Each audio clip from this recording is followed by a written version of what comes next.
La ubicación de la tumba de David, un enigma que ha fascinado a generaciones de peregrinos e historiadores. Una historia de ubicaciones cambiantes, memorias perdidas y el poder persistente de la tradición. Hoy, el lugar tradicionalmente venerado como la tumba del rey David es una sinagoga, que antes fue mezquita y antes iglesia. Se encuentra en el actual Monte Sión, justo fuera de las murallas de la ciudad vieja de Jerusalén. Durante siglos, judíos, cristianos y musulmanes han acudido aquí para rezar, para conectar con la figura de David. Pero hay un problema. La evidencia bíblica, histórica y arqueológica apunta a otro lugar: la antigua ciudad de David. En la antigüedad, la ubicación de las tumbas reales no era un secreto. Eran hitos venerados, grabados en la memoria del pueblo. Originalmente, Sión se refería a la ciudad de David, la cresta oriental fortificada de Jerusalén. Y los textos bíblicos son claros: David fue sepultado allí. Incluso después de la destrucción del primer templo por los babilonios, las tumbas perduraron. Nehemías las menciona al construir las murallas. El rabino Akiva las ubica cerca del Valle del Cedrón en el siglo II después de la Era Común. Pero entonces algo cambió. Hacia el final del periodo del Segundo Templo, el concepto Monte Sión comenzó a desplazarse. Se trasladó hacia el oeste, a la colina donde Herodes el Grande y la élite de Jerusalén construyeron sus lujosos palacios. El historiador judío Flavio Josefo parece haber sido el primero en codificar este cambio. Describió la colina occidental como la ciudadela de David. Josefo menciona también la tumba de David, pero no especifica su ubicación. Sus relatos mezclan historia y leyenda, adaptados para una audiencia romana. Mientras la colina occidental ganaba prominencia, la antigua ciudad de David fue perdiendo importancia. Guerras, asedios, borraron la memoria viva, y los relatos de Josefo reconfiguraron la geografía de Jerusalén. En algún momento después del siglo II, la ubicación precisa de las tumbas reales se desvaneció. Para la era bizantina, Monte Sión se había trasladado definitivamente a la colina occidental, y allí, junto a la iglesia Hagia Sión, surgió un cenotapio simbólico de David. En el siglo XII, el viajero judío Benjamín de Tudela contó una historia increíble.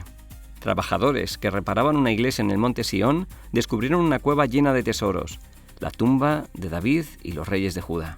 Pero el lugar fue sellado y ocultado, permaneciendo así hasta hoy, o eso dice la leyenda. Ninguna fuente anterior menciona este hallazgo, pero la historia encendió la imaginación medieval. Los cruzados se apropiaron de la narrativa, construyeron un gran cenotapio y lo vistieron de terciopelo y mito, y la leyenda se convirtió en hecho. Hoy, ese cenotafio en el Monte Sión sigue siendo un lugar de oración y de paradoja, un testimonio de nuestro deseo de conectar con el pasado, incluso cuando se nos escapa. Algo parecido ocurrió con la ciudadela cerca de la Puerta de Jaffa, la ahora llamada Ciudadela de David o Torre de David, construida por Herodes el Grande en el siglo I antes de la Era Común. Fue diseñada para ser la defensa noreste de la ciudad, con sus 3 torres, Hipicus, Fasael y Mariamne, sobre las fortificaciones anteriores jasmoneas. Pero el tiempo hizo que se olvidara el legado de Herodes. En la era bizantina se superpusieron narrativas bíblicas a las ruinas. El peregrino de Piacenza hizo referencia a la Torre de David, cerca de la Puerta de Jaffa. Esta asociación se profundizó bajo el dominio islámico, cuando los gobernantes musulmanes la llamaron Mihrab Daud, nicho de oración de David.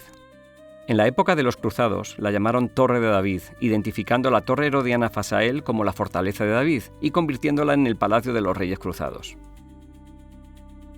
Con los siglos, la memoria de la torre Fasael se desvaneció y su título fue transferido a un minarete otomano del siglo VII. Hoy, este minarete eclipsa en la imaginación a su predecesor, encarnando cómo las narrativas se adaptan a las arquitecturas. La identidad estratificada de la ciudadela refleja la historia de Jerusalén, donde la tradición a menudo prevalece sobre la precisión histórica.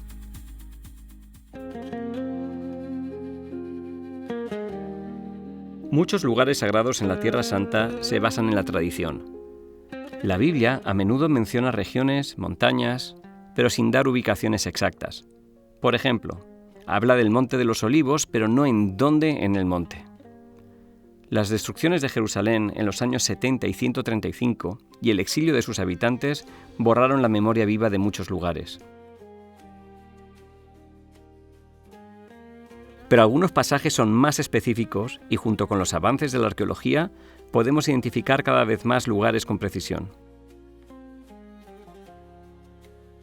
Y en el caso de la tumba de David, tenemos información muy específica directamente de la Biblia.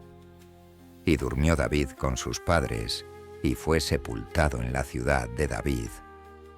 Pero la clave está en el libro de Nehemías.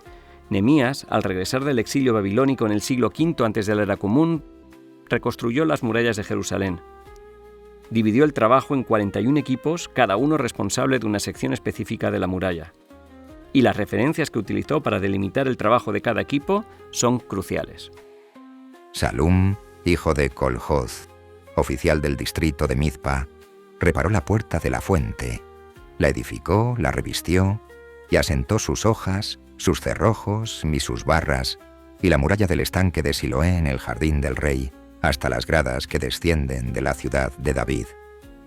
Después de él hizo reparaciones Nehemías, hijo de Azbuc, oficial de la mitad del distrito de Bet-Sur, hasta un punto frente a los sepulcros de David, hasta el estanque artificial y hasta la casa de los valientes.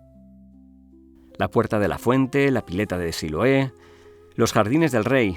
Estos eran lugares conocidos en la antigua Jerusalén, y Nehemías sitúa las tumbas de David muy cerca de estos puntos de referencia, en el extremo sur de la ciudad. Siglos después, la Tosefta, una compilación de la ley oral judía, confirma esta ubicación. Ellos, los sabios, le preguntaron, ¿no estaban las tumbas de la casa de David y la de la profetisa Hulda ubicadas en Jerusalén y nadie las tocó jamás? A lo que él respondió, esos casos no prueban nada. Había un túnel allí por el cual la impureza era removida al valle del Cedrón. El valle o torrente del Cedrón no colinda con el actual monte Sión. Este se encuentra entre el valle de Tiropeón y el de Ben Hinnom. En la Tosefta, el rabino Akiva confirman que al menos hasta el siglo II después de la era común, la ubicación de las tumbas reales junto al Cedrón era conocimiento común. Hay quienes creen que fue la destrucción de las tumbas de Salomón y David lo que desencadenó la rebelión de Bar Kokhba. Esto habría ocurrido al inicio de las obras de la nueva ciudad de Aelia Capitolina sobre las ruinas de Jerusalén, por orden del emperador Adriano en el año 132. Esta revuelta, que otorgó a los judíos 2 años de independencia de Roma, tuvo un costo devastador: la muerte de más de 580.000 varones judíos y la posterior prohibición para ellos de entrar en la ciudad. Dion Casio, escribiendo en el siglo II, relata lo siguiente.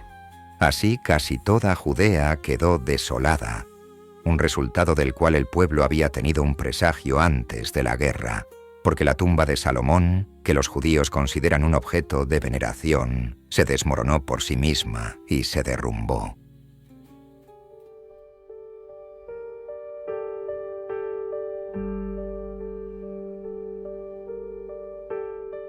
Entonces, ¿cómo reconciliamos la tradición del monte Sión con la evidencia bíblica y arqueológica que apunta a la ciudad de David? Una clave podría estar en la práctica del entierro secundario. En el antiguo Israel era común dejar que el cuerpo se descompusiera y luego recolectar sus huesos. Estos huesos se colocaban en un osario o se volvían a enterrar en un lugar cercano. Recordemos la inscripción del rey Uzías. ¿Es posible que en algún momento alguien decidiera actuar según las palabras del profeta Ezequiel? ¿Fueron los huesos de los reyes de Judá trasladados fuera de la ciudad, cumpliendo así la profecía? Tenemos otro ejemplo histórico, la ciudad de Tiberíades, fundada como una ciudad pagana sobre un antiguo cementerio judío. El Talmud relata cómo Shimón bar Yochai, un discípulo del rabino Akiva, purificó Tiberíades. Los restos fueron exhumados y reenterrados en otro lugar. Esta purificación permitió que el Sanedrín se trasladara a Tiberíades, convirtiéndola en un centro de aprendizaje judío. A finales de la década de 1960, el arqueólogo Benjamín Mazar hizo un descubrimiento intrigante en la ladera occidental de Jerusalén. A lo largo del valle Tiropión, encontró ejes cuadrados excavados en la roca, que conducían a amplias cámaras subterráneas. Mazar y su colega Elad Mazar sugirieron que estas eran tumbas de estilo fenicio utilizadas por la élite de Jerusalén. Propusieron que estas tumbas fueron vaciadas y abandonadas cuando el rey Ezequías expandió la ciudad en el siglo VIII antes de la era común. Pero, de nuevo, el texto del rabino Akiva en la Tosefta indica que las tumbas no fueron reubicadas al menos hasta el siglo II de la era común.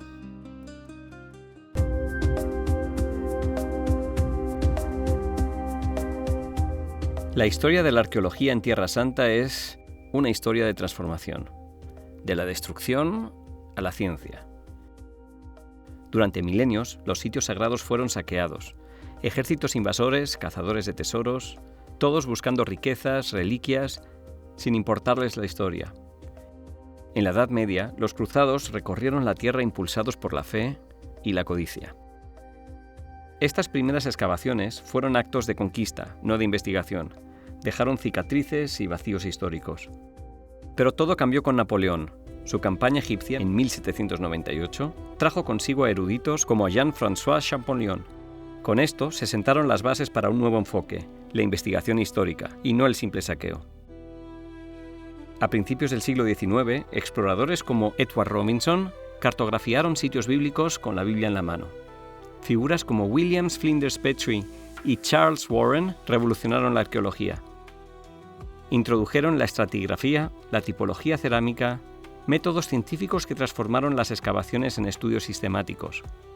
Durante el mandato británico surgió la arqueología bíblica. Arqueólogos como William F. Albright usaban la Biblia como guía para interpretar sus hallazgos. Sus discípulos, como Yigal Yadin, excavaron Masada y Hatzor, presentando sus descubrimientos como prueba de la gloria de Israel.